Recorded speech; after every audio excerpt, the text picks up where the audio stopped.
Before I hand over things to Jenny, I have a quick few things just to go through. We're going to start with the agenda today.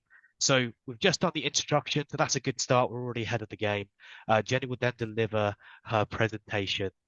We'll try to aim to get a 25-minute Q&A session done by the end. Jenny had a very packed presentation today, so this time may be reduced.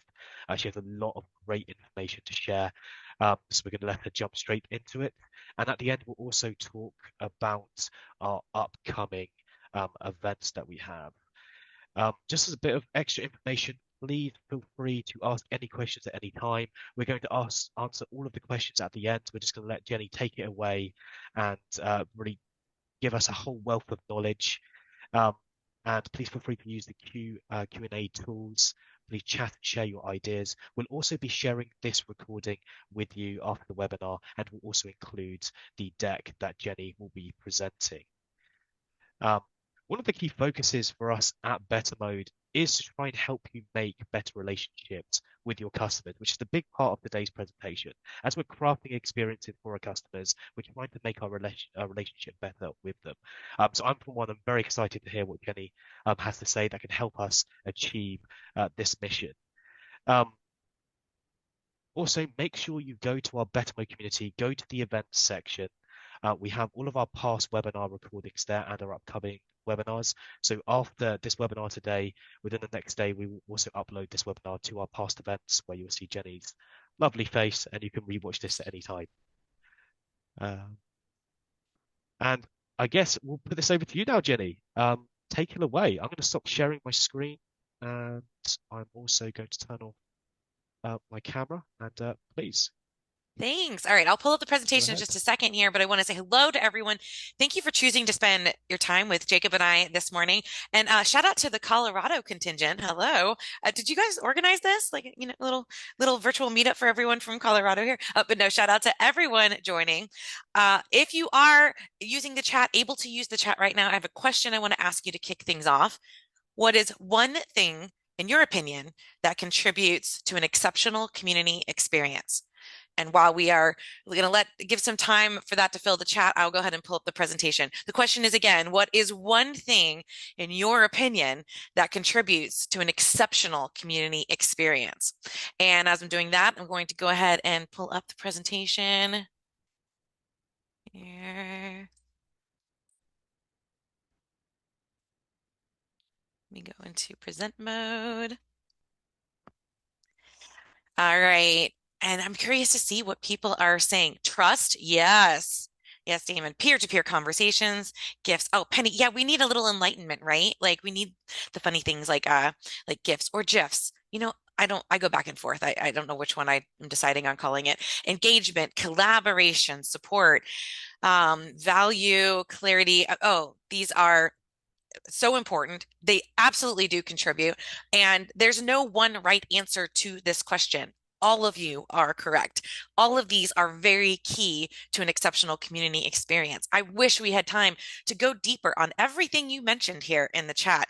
But we are actually only going to touch on 4 elements about rounding out the community experience. I know it's not enough. It's not even enough time.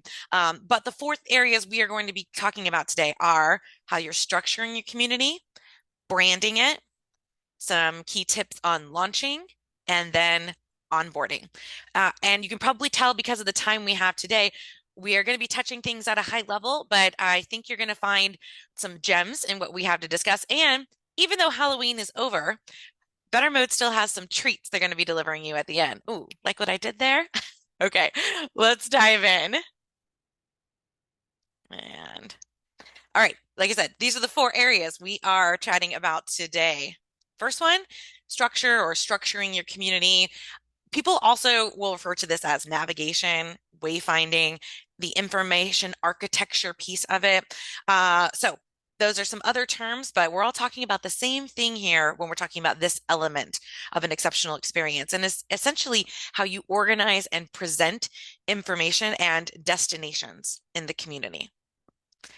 So first off, in my opinion and in my experience as a strategist, research informs structure. If you haven't done the research part of things yet, you are going to be entering structure planning blindly. I encourage you, whether you are doing research via a survey or one-on-one interviews or group interviews, or however you're conducting research before either launching your community or launching your revision of a community or so forth, gather research. And in that gathering, you want to make sure you are asking people about what information they like to see first when they enter a community, what sections they want to interact in the most. And the themes you will start to hear from feedback like that will contribute to your planning efforts to create the right structure for your community. So here are some common ways that I see people set up structure if they had to rush through the research steps, or if, God forbid, they didn't do the research steps. So first and foremost, I often see some sort of a welcome section or getting started, or sometimes I see do it as referred to as community headquarters, community basics, community fundamentals, whatever you want to call it. This is where you want to direct people when they're coming to the community for the first time. You want to give them the lay of the land, the community guidelines, and any other introductory information to get started. This is also usually where people post their community announcements, which are relevant for the lifetime and duration of the community, and not always just to those people who are brand new. The second most popular area I see is a dedicated spot for discussions or conversations or forums. And another popular area that is also usually very heavily trafficked, according to lots of the analytics and reports I've seen, is the events section. That definitely should be like in a mega nav type of area that you are setting up in structure, because it's one of the things most people want to know right off the bat. What events are coming up? What can I sign up for? The next area is usually some sort of knowledge base or library or repository of information, know-how or how-to articles. And the last most common area I see in a structure is access to groups, and that is to the micro communities of your community. It's not always like this, but this again is some of the most common setup I see from people.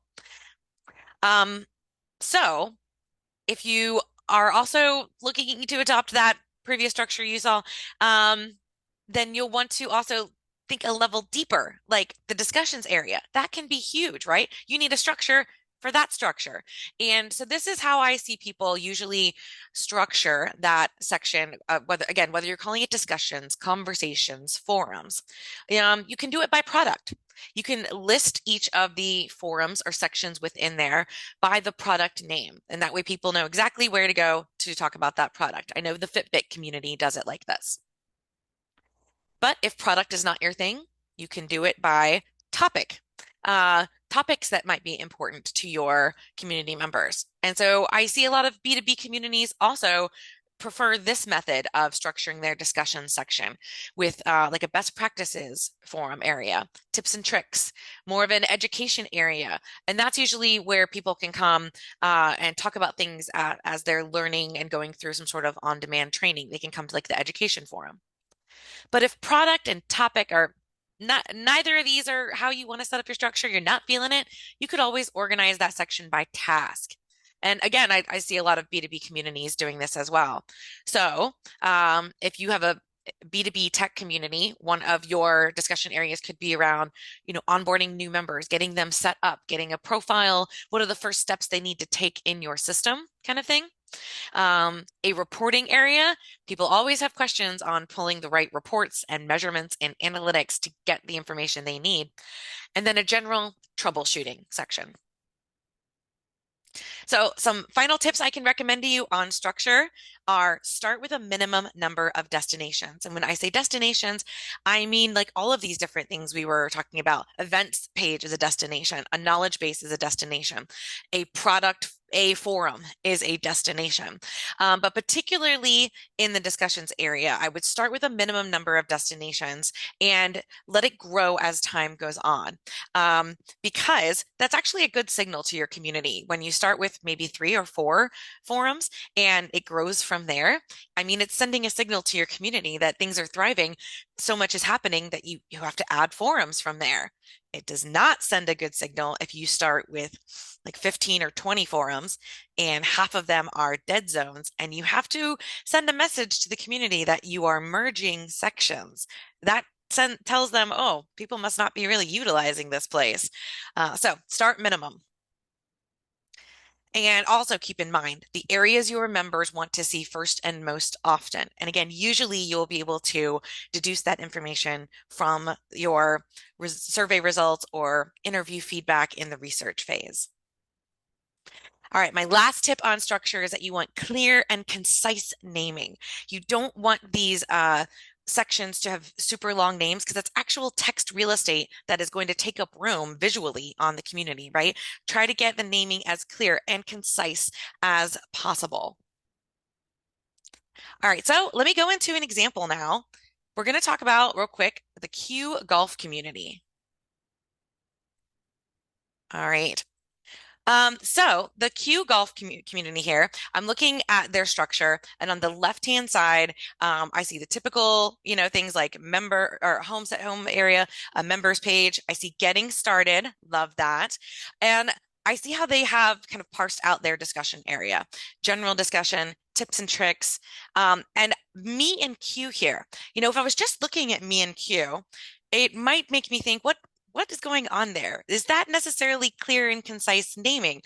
If I was only focused on that title, I wouldn't exactly know what they're talking about. They're talking about my account.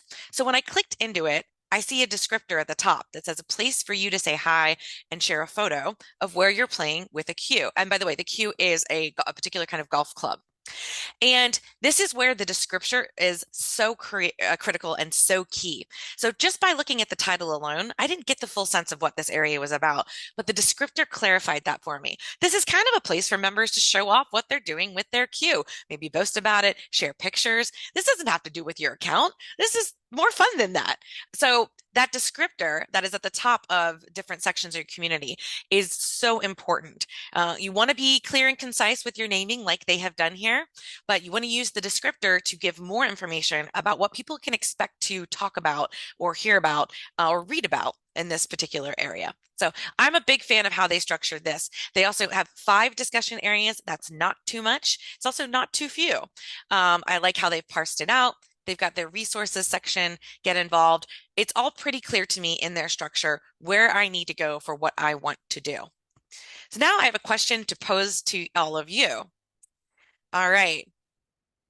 What is a structure mistake you have come across before? And someplace you were navigated and you thought you were going here. Oh, it might have been something else. Something, maybe it's a story you've heard of. A structure, no.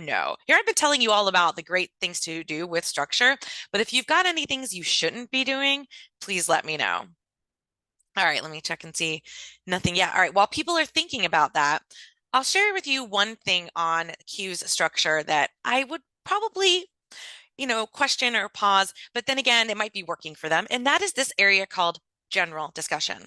Now, this seems to be a B2C community, so this might be working for them. But when I'm advising B2B communities, I typically do not encourage them to utilize the word general as a title of any of their sections, of any of their destinations, because sometimes it becomes a catch-all.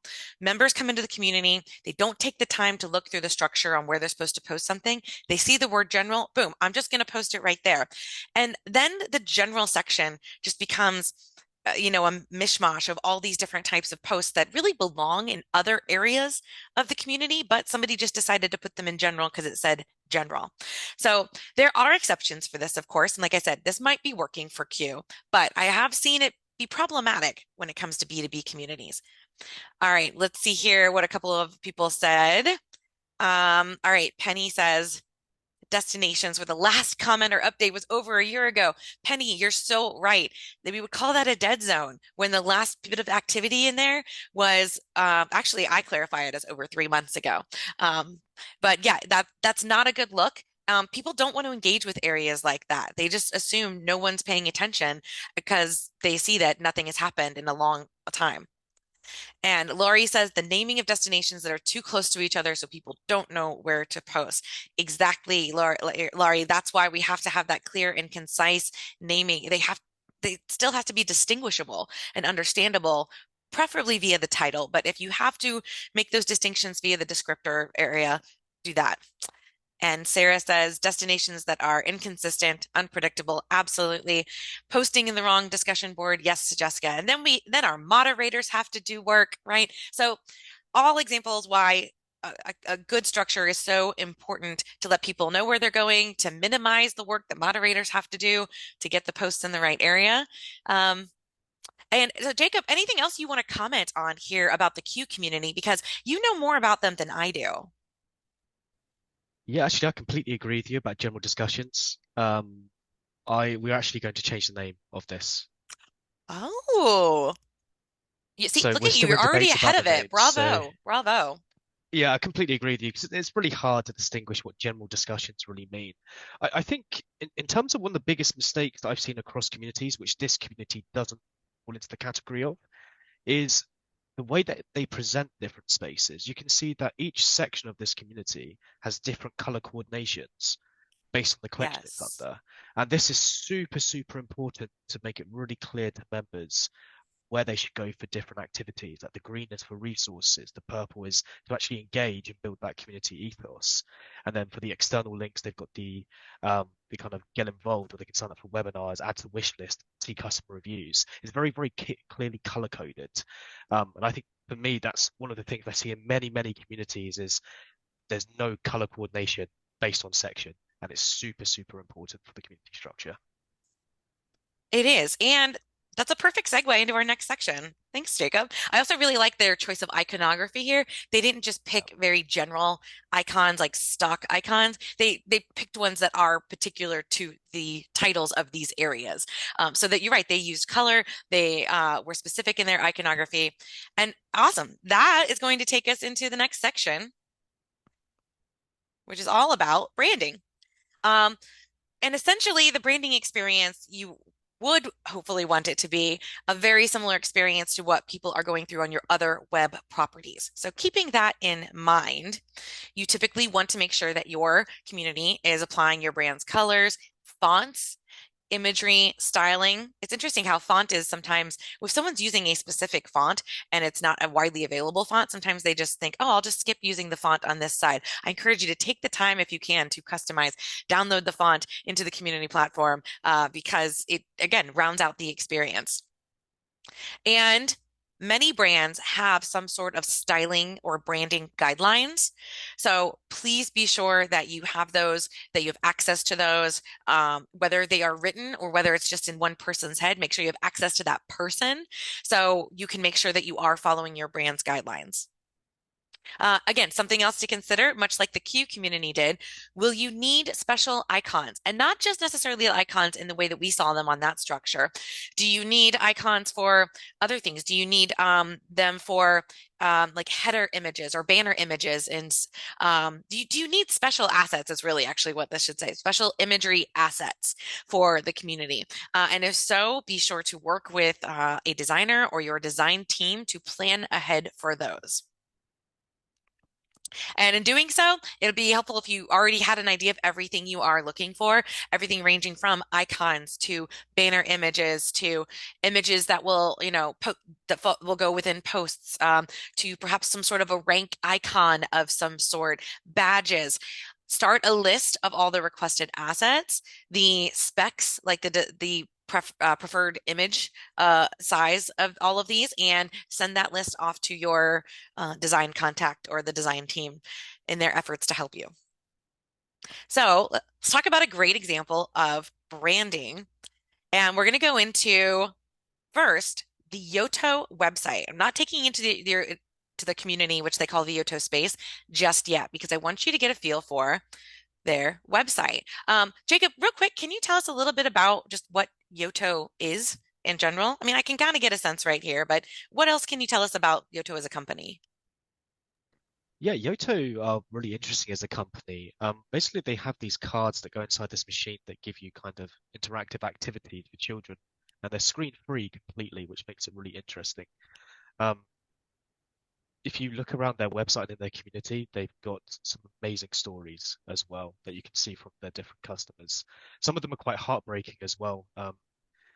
They, a lot of the stories I see are from, say, from children using these Yoto players in situations where maybe they have chronic diseases, those kind of things, where they Mm, get a lot of joy out of these. There's a mm. really, really interesting system. I think it's great as well that kids are not being forced to go onto screens all the time. This is another interactive activity they can use. They can just put a card in the machine and immerse themselves in something. I love it. So for a product like this, you need your branding to evoke fun, playfulness.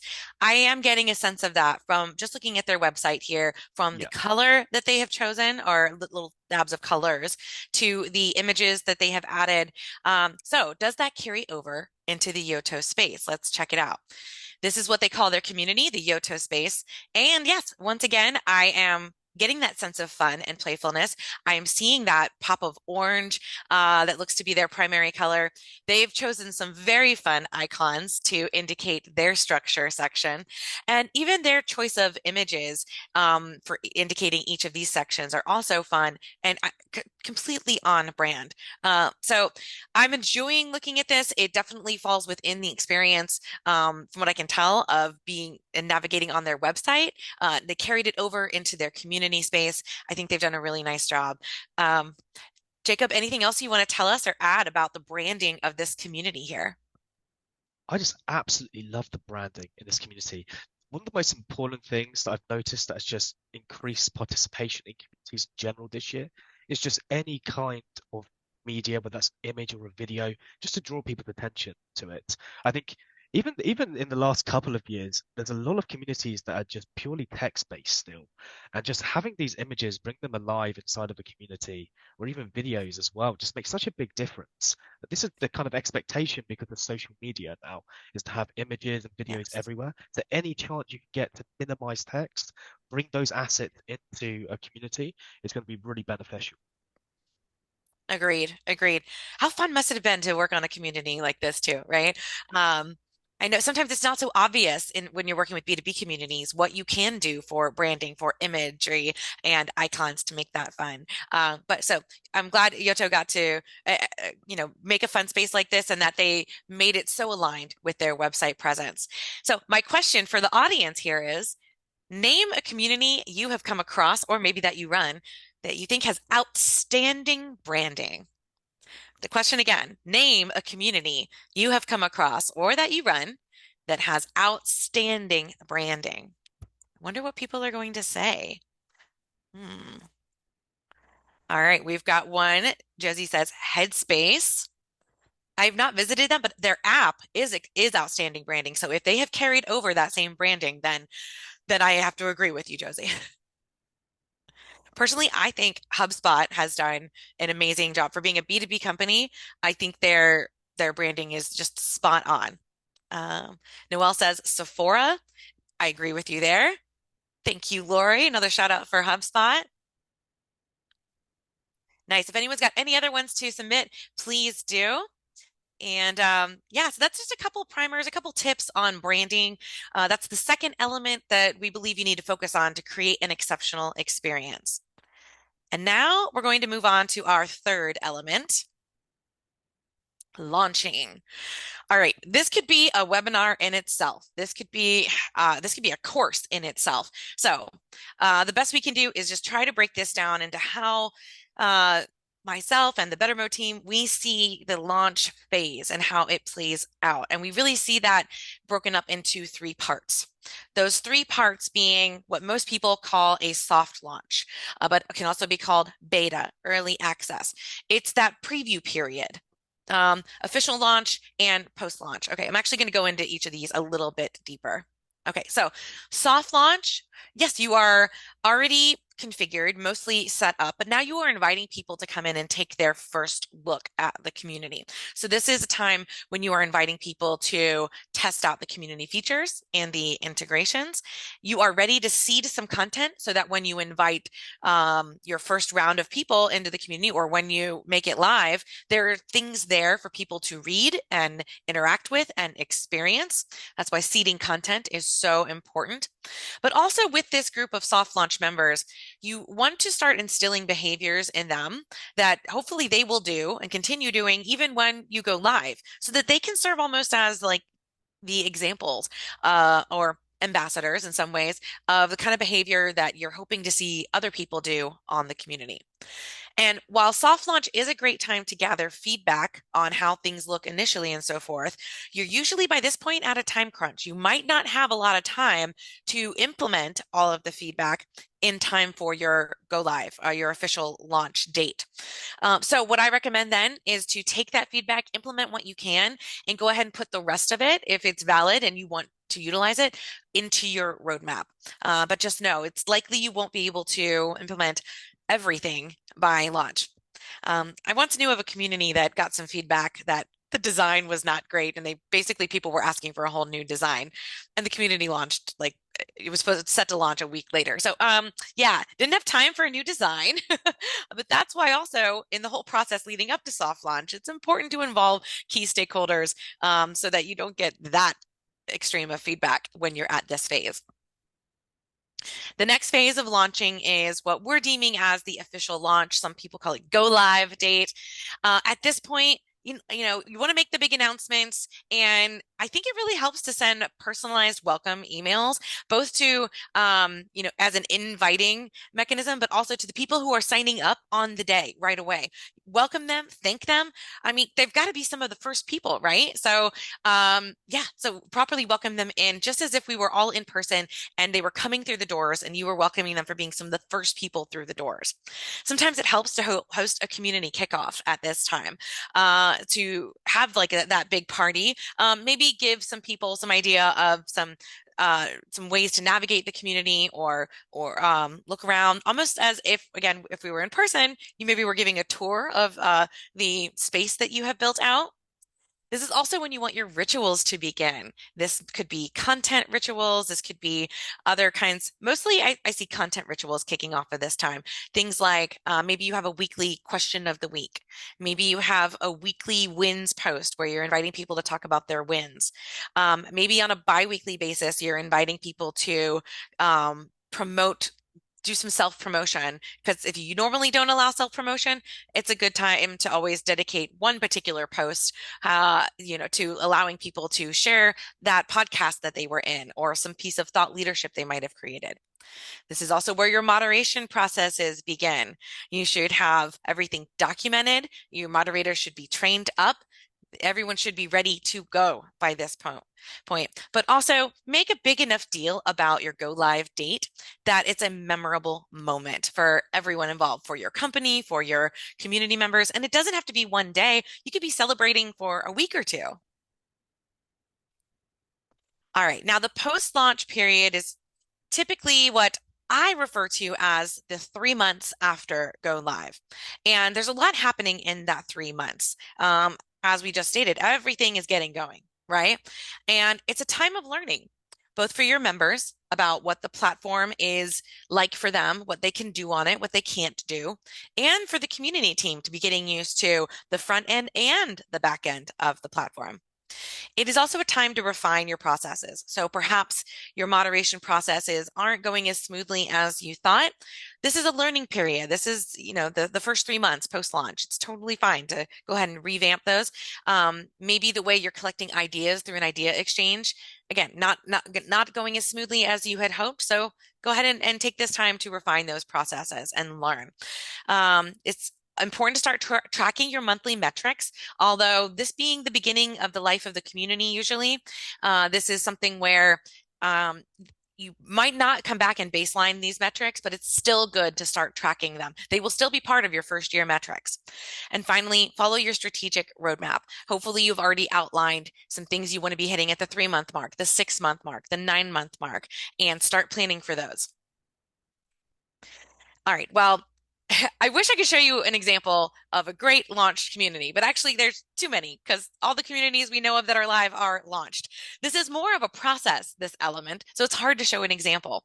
But what you are going to get from Better Mode when you receive your follow-up email with the recording of this and the PDF of the deck, you are going to get Better Mode's community launch guide. And shout out to Jacob's colleague, Amanda Merrifield, who wrote the majority of this. And this goes into much more detail than we had time for today.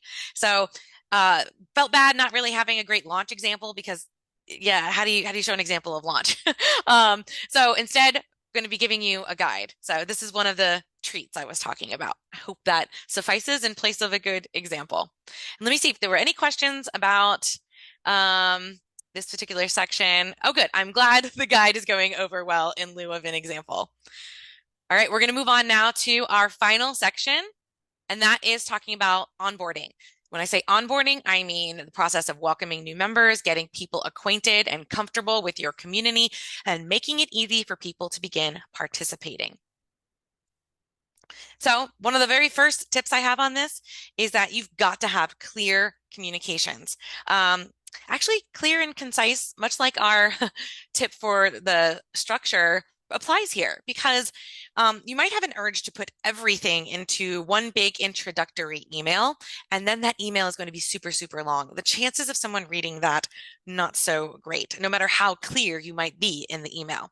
If you have the ability to do a drip campaign, email or to send some that are spaced out, I encourage that. It separates the time frame of people receiving these welcome emails, and if you can keep them short and sweet, and you're emphasizing 1 or 2 points per email, I think you'll be getting things across much better in your communications to your new members. Onboarding to me also is all about easy access. Where is the link to the community? How can people find it and get into it? This has got to be a simple process for them. If it's hard to find, if they don't have it bookmarked and you have hidden this link somewhere within like 10 menu sections, that's not easy access. And then once they do have the link to the community, even just logging in, make that easy for them. SSO is always preferred, but I understand not always feasible for every community to have. So easy access wherever you are linking to the community or inviting people to do, in fact, give people instructions on how they can bookmark it if you think that would be an easier step for them. Another key aspect of onboarding is immediate value. And hopefully people can see this from your communications and from your structure. I personally believe that the titles of a structure area can indicate immediate value. They also might not, but hopefully they are in all of our cases, right? That's why the naming of those is so important. If there are sections in the structure that people are interested in and curious about and it makes them want to go and click into that area, then it's likely indicating that there's something in there they want to get value out of. So we are hoping to draw people to the areas where they're going to get immediate value. Oops. Oh, I didn't update this slide, but I will before you get this. We have an onboarding example. We do not need one. Let me introduce you to the Flutterflow community. And so first thing I want to look at here is how they have customized actually this top area in their header. So it looks like anything that happens in the top header to me is in a way the brand indicating their uh, their preferred behaviors of people. So if they have this at the top, I think I'm guessing that Flutterflow's preferred behaviors that they want people to interact are to check out their documentation, report a bug, and check out the legacy community. And then from here, I think that the structure also indicates kind of, it's telling you where you want people to go and navigate to. So we see the Flutterflow structure. They started with their resources section, and then they've got an area for connect. But I want to focus on the get started section. We highlighted the importance of having a dedicated area like this when we talked about structure. So now when I click into it though, I really love everything they have designated in this area. I even like how it's laid out because it's this tile card format is to me just a little more visually appealing than a list, but some people also might prefer a list. Anyways, I like this personally. I like that they're hitting all of the major onboarding topics I need here, like navigating around the new community forum. So if I click in here, I'm either going to expect to see more of an explanation about what all these areas mean, or perhaps like a little video tour that I can click on, and someone is going to be showing me around the community. Um, Joining the community, guidelines for posting, troubleshooting. There's an issue tracker. There's a link to their university, and again, linking to their official documentation. I really do feel like this rounds out what I need to know to get started here, to start interacting here.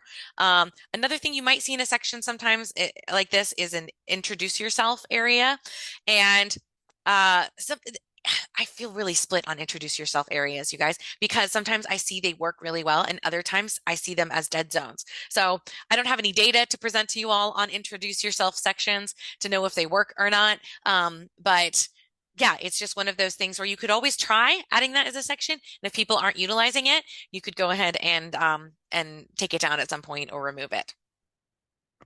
All right, so I've got a question for our audience here. What is a memorable onboarding experience that you have had? Whether it's a communication you received, some sort of personal message, something that caught your eye as soon as you got into the community and you saw immediate value. Let us know. What is a memorable onboarding experience that you have had in a community? All right. Oh, and Sarah Miller, I love your suggestion. Maybe you introduce yourself plus a promoted new member. Now that's a cool new twist on the introduce yourself section. Very cool. Very cool. Penny says a checklist with links to activities to complete. Penny, I'm all for that. That is fun. That is like scavenger hunt like, or some people might call it like a community challenge. You know who did a really great job of that when they launched their community? This was a couple years ago now, but the mural community. They actually had like a bingo set up using a mural board, and you had to kind of go and complete things in there. So while you were completing things, you were learning about the community and you were learning about their product. That's pretty impressive. Sarah Miller says a list of features, options to try out the main functions. Yes, Sarah, I think if you're driving anyone to any sort of list of, things they should see first, I like that too as an onboarding experience. Well, this is awesome. I absolutely love this. Thank you so much. And we're going to pipe back in here. We've already talked about the four elements. And so to recap, because we're going to go into Q&A next. So I see some Q&As in there, and please start adding more if you want to follow up.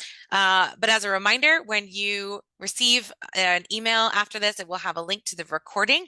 It will have a link to this deck that I shared. It will have a link to Better Mode's community launch guide. And the last thing I want to leave you with before we go into Q&A is this recommended list of people to follow. And you might be wondering why? What is this all about, Jenny? Oh wait, where did it go? Ah, here it is. Okay. So you're going to get this list, and it's a long list, and you might recognize some names on it, and you might not. I hope there is at least maybe one new name on here, but a lot of these people have raised their hand in some way to some conversations I've had on LinkedIn saying that, they would love to be part of more community conversations, more webinars like this, more podcasts, because they are saying really important, wonderful things. And these are probably some of the newer voices that aren't always tapped or heard in our field. I'm very fortunate that I get asked to do things like this Better Mode webinar a lot, and I thank Better Mode for that opportunity. But I also want to do my best to start making people aware of new voices out there who are still doing amazing things in community and have incredible thought leadership. And these links all go to their LinkedIn profiles. I definitely think these are individuals worth connecting with and learning from. And I hope it just expands your network and community and expands the different people you are hearing about. Hopefully you'll start to see some of these people also speaking more on these topics. Let's help others rise up in this field. And I'll be sharing this in other presentations that I do as well. So if anyone on here wants to be part of this list, connect with me on LinkedIn.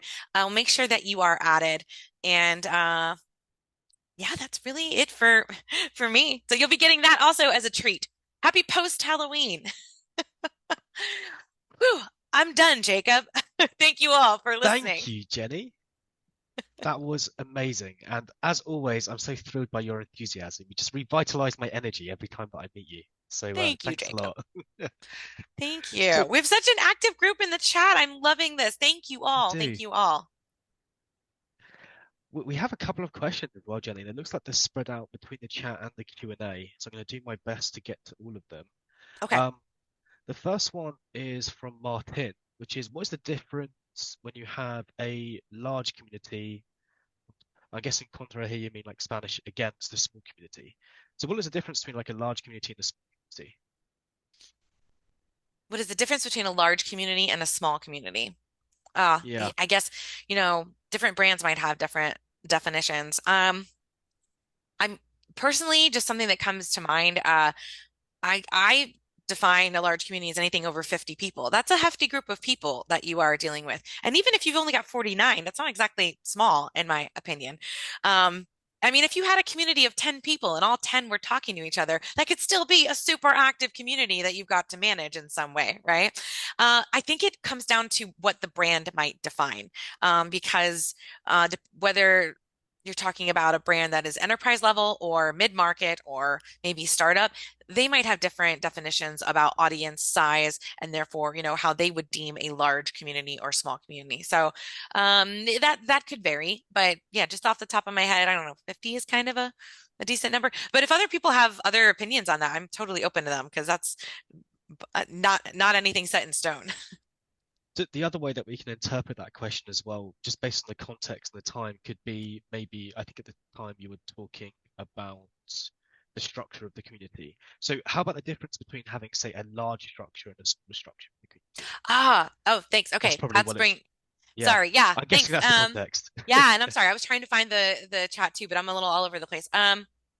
All right. So a large structure, remember I was talking about destinations, and I feel like every one of those areas we were outlining could be a destination. If you have a get started section, that's a destination. Events, destination. If you have three forums, that's three more destinations. Now you have five destinations. Okay, let's say there's also a knowledge base, right? So already we're up to six destinations. And you've got to think as you're introducing this community, that's six different areas you are wanting people to interact in. I think that is good and that is a max for to start, okay, until the community starts to get bigger and get more people, and then over time introduce more destinations. So I'm working with a client on this right now. We're planning a launch for January, and we have refined the destinations down to five areas. And things that they're holding off on are they're actually going to hold off on their idea exchange and introduce that as a destination after 3 or 4 months. But they also they want people in the community first. They want to build up the hype for that. So there's a strategic reason for that. It's not part of day one. And then after idea exchange, 3 months after that, they're going to introduce groups. So you can build up more destinations, but be strategic about it in your planning and try. I would try not to do it all at once because again, you're asking people to start utilizing this whole new area, and it's going to change their experience on the community, which will also distract them from other destinations. So, it's like you got to be a little selective on where you want to be offering up people to go. Completely agree. I've been working with a client recently who literally started their community with just two spaces, just Mhm. two discussion spaces, and that's it. They have it integrated into their app. They wanted to keep it super, super simple. And it's been about 8 months just having those two spaces, super active community, over 100,000 members. They're getting like 12,000 posts a month. It's ridiculous numbers. And the next part is they wanted to introduce more kind of product branding into it. So what they did was that we created a space that had spaces inside of the space. There was different options for different reasons. And we made it look really, really good. And again, the same experience just happened. Now they're even more excited because we've given them a different experience inside that community and refreshed it in a new aspect related to one product area. So it's just an indicator of that you can start super, super simple, and then just expand that over time, quickly or slowly. I mean, I've definitely learned that over the last year with this working with this customer. It's been incredible That's a support. great example. I love that. Yes, and members do love when you are announcing growth and new areas to a community. They don't love when you have to announce that you're taking areas away. Yeah, for sure. Yeah, that one's never fun. The next one is from Stephen. I see that the tags have been placed in the container on the right. Is there a way to limit these so the members can only select this from a predefined list? I've noticed that tags can get messy due to spelling errors and other irrelevant topics within spaces. Okay, so it's more of a platform question. The answer is yes. in the Q Golf community, they have the tags on the right.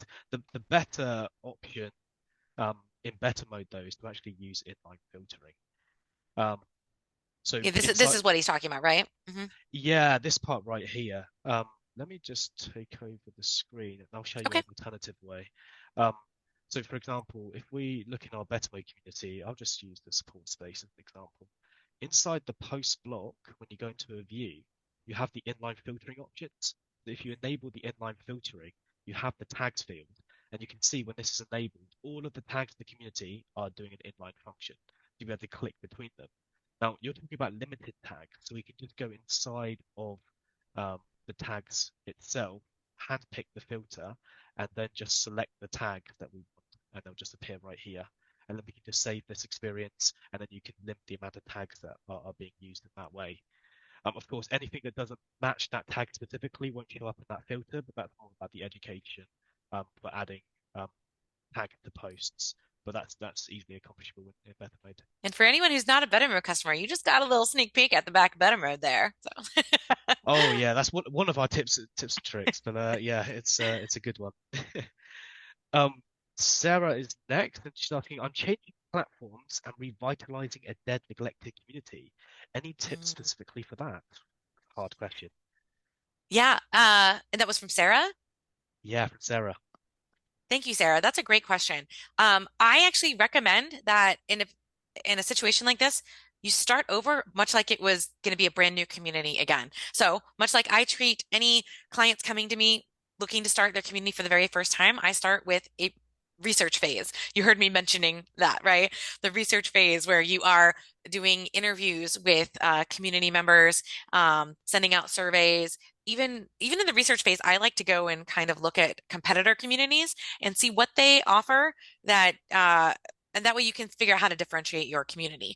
Um, but in this research phase, I think it's important for you to talk to members of the community who have been active and people who have been inactive, and maybe even customers who aren't part of the customer community at all. You know, like why did they never join? Was it not convenient for them? Did they not see any value in it? So make sure that as you are identifying people to either send a survey to or to have an interview with, that you are touching people who are in different spots of their own journey with your company. And that way you're getting a nice, really rounded out, comprehensive bit of feedback from people who have, you know, had lots of different kinds of interactions with the community. So yeah, do the research phase first and then use all of the results from your research to go into the next phase, which is strategic planning, starting to plan out your rebrand or relaunch or revised community, what that's going to look like. The only bit of added details that you'll need to focus on, Sarah, is some change management stuff around, you know, what people have been experiencing and now what they will. Actually, I've seen, you know, the meme that goes around how it started, how it's going. I've seen some people use this in relation to talking about like migrations on platforms and stuff, and I love it. So they would talk about gamification. Here's how it started. We used to have gamification like this on this platform. How it's going or going to be going on the new platform will be like this. So it's kind of a good way to communicate. I'd say that's the biggest added step for you, Sarah, is going to be communicating how the experience will differ on the new community, especially for the people who have been active. They're going to want to know. And maybe that could be done easily through like a screen share, like a Loom. I think you can do a number of looms for free before they start charging you, right? And yeah, and pictures, whatever way is going to make it easy for you to point out those differences. And also adding to that, I think definitely understanding your member personas as well. Who are your original member personas that you had who came into this neglected community? And what are your target member personas now? And how do they differentiate? Is there any crossover? When you understand that, you can Yes. definitely specialize the experience and make it much more attractive for that potential persona to come into your community. Yes. Great tip there, Jacob. Yeah, member personas, highly recommend them. Next one is from Benjamin. Hello, recommendation for software or service that supports designing, hosting, communicating, community branding, and color schemes. I'm pretty sure that that would be available with most of the platforms that you would be looking to select. Um, Maybe there might be some startup community platforms that don't offer that capability, but are have a really great price point.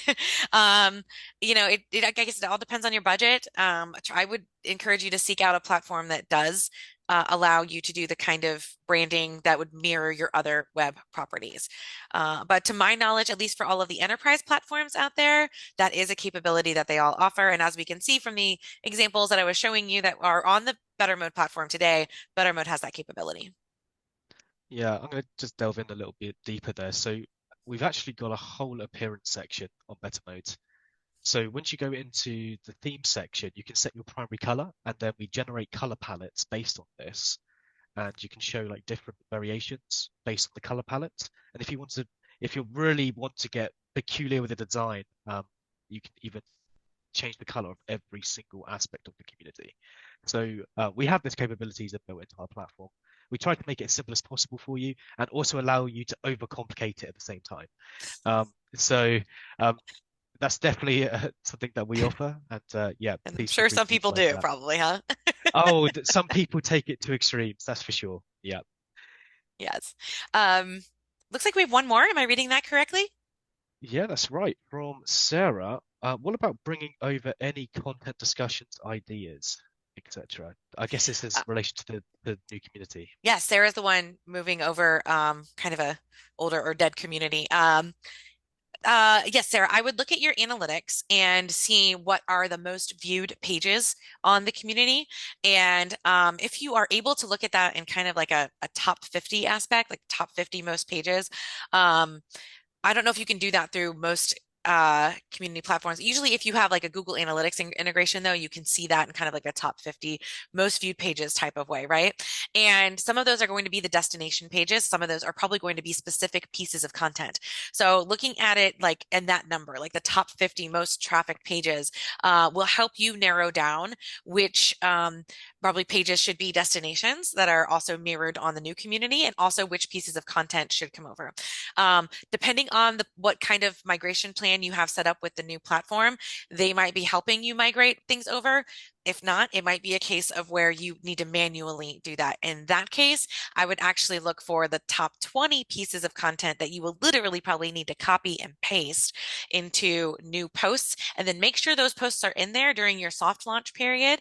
Um, yeah, and ready for people to view, and point it out to other people as they're coming into the new community that they can still find those valuable answers from like the top 20 questions from the last community, that are now in the new community. Yeah, and again, I think it comes back to member personas and the relevance of that in the community too. So if it's something that you are going to start fresh, do you need that content? Does that fit in with the new direction you're taking the community? I've had situations, I deal with a lot of migrations at Meta Mode, and in my experience, that they really fall into three categories, which is full migration, where everything's brought across because they want to keep everything um, and keep their existing content going and adding to that. The member persona has not changed. You have got those who partially migrate. So there are certain areas that will stay identical and other areas that will be fresh and new. So it's kind of a combination. And there are those that just don't migrate, period, and say, we're actually Mhm. taking this a completely different direction. And we want a completely fresh new experience. We're not worried about the old content. Um, Yes. Great yeah, tips, so great additions, Jacob. I also want to add timeliness and relevancy. So, for for sure. example, I know a client that did this once, and they had to identify their own pieces of content they were going to bring over. And one of them was a heavily trafficked page for a contest they had done 6 months ago. Contest was over. There was nothing about the contest was never going to be repeated. It had been, yes, a highly viewed page during the contest, and it was still showing up as like one of their most viewed pages. But there was no point in bringing that over into the new community. So you got to look at things like that too. Yep, completely agree. And I think that's the end of the questions. I think so too. That's All right. awesome. Jacob, would you mind sharing my LinkedIn URL so that if I'm not For connected with any sure. folks on here, we can connect with one another. And I just want to thank everyone also for spending the day together. Keep an eye on your inbox for all those treats that are incoming. And Jacob, there's something else going on Better Mode, right? More events?